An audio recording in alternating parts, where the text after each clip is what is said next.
బైక్‌లో అలా మా ఊరికెళ్తుంటే నా హెయిర్ అయితే నా మాట అస్సలు వినడం లేదు. సో, అలా వెళ్తుంటే రోడ్డంతా మొత్తం మామిడి తోటే ఉంది.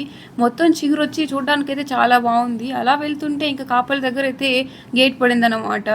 ఇది అన్‌లక్కీ అనుకోవాలి. But okay. ఊర్లోకైతే స్టార్ట్ అయిపోయాము. ఇదైతే నేను చదివిన స్కూల్. 6థ్ వరకు నేను ఇదే స్కూల్‌లో చదివాను. ఇంకా ఫస్ట్ అయితే రేషన్ తీసుకున్నాను. అసలు 2 మంత్స్ నుంచి రేషనే తీసుకోలేదు. సో, ఇంక ఎక్కడ కార్డ్ క్యాన్సిల్ అయిపోతదో అనేసి ఇంక రేషన్ అయితే తీసుకుంటున్నాము. అది తీసుకున్న తర్వాతయితే మా అక్క అలా పొలం వరకు వెళ్ళేసి వద్దాం రా అంటే స్టార్ట్ అయ్యాము. యాక్చువల్లీ మా పొలం అయితే వేరే వాళ్ళకి లీజ్‌కి ఇచ్చాము. వాళ్ళైతే ఇలా దున్నిస్తున్నారు. మేబీ కొత్త క్రాప్ ఏమో వేస్తున్నట్టున్నారు. సో, ఇంక మా అక్క అలాగే అన్ని పొలాలు చూసొద్దాం రా అంటే స్టార్ట్ అయ్యాము. ఇక్కడైతే గంగమ్మ గుడి కూడా ఉంది మొత్తం పొలాల చుట్టూ.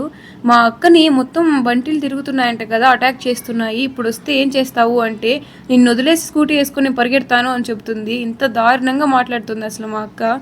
ఇంకా మళ్ళీ ఎప్పుడొస్తామో ఏమో అని ఆంజనేయ స్వామి గుడికి కూడా వచ్చాము. అక్కడైతే మా అక్క ఇలా ఏదో చెట్టు కనిపించింది. కొండలంతా తిరుగుతుంది. గుడి లోపలికి వెళ్ళైతే మా అక్క వెళ్ళి మొత్తం పూలన్నీ కోసుకొచ్చింది. చూడండి అసలు ఎన్ని కోసుకొచ్చిందో. బట్ నాకు మాత్రం ఇలా చిన్నది ఒకటి ఇచ్చింది. నువ్వు అన్ని పెట్టుకొని నాకు ఒకటి ఇచ్చావంటే నీ హెయిర్కి అదే ఎక్కువ లేదే చాలు పెట్టుకో అంటుంది. చూడండి అసలు ఎంత చిన్న పువ్వు ఇచ్చిందో. అంత దారుణంగా అసలు మా అక్క బిహేవ్ చేస్తాను ఎప్పుడు అనుకోలేదు. ఆ గుడికి వెళ్ళి ఇంకా సాయిబాబా గుడికి వెళ్ళలేదు అంటే దేవుడు ఫీల్ అవుతాడు కదా అని ఇక్కడికి కూడా వచ్చాము. ఇక్కడైతే మా అక్కకి కొన్ని ఫొటోస్ అండ్ క్లిప్స్ కూడా తీశాను. మా అక్కకైతే దైవభక్తి పెరిగిపోయి మొత్తం తిరుగుతుంది. అసలు నాకు చిన్నప్పటి నుంచి ఒక డౌట్ ఉంది. ఏంటంటే ఇది అసలు ఏం చెట్టో అర్థమే కావట్లేదు. మొత్తం కాయలు కూడా ఉన్నాయి. మీకు తెలిస్తే కామెంట్ చేయండి.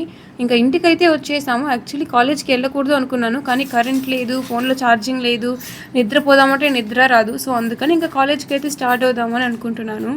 వైట్ అయితే ఎండలు అదరగొడుతున్నాయి. జాగ్రత్తగా ఉండండి.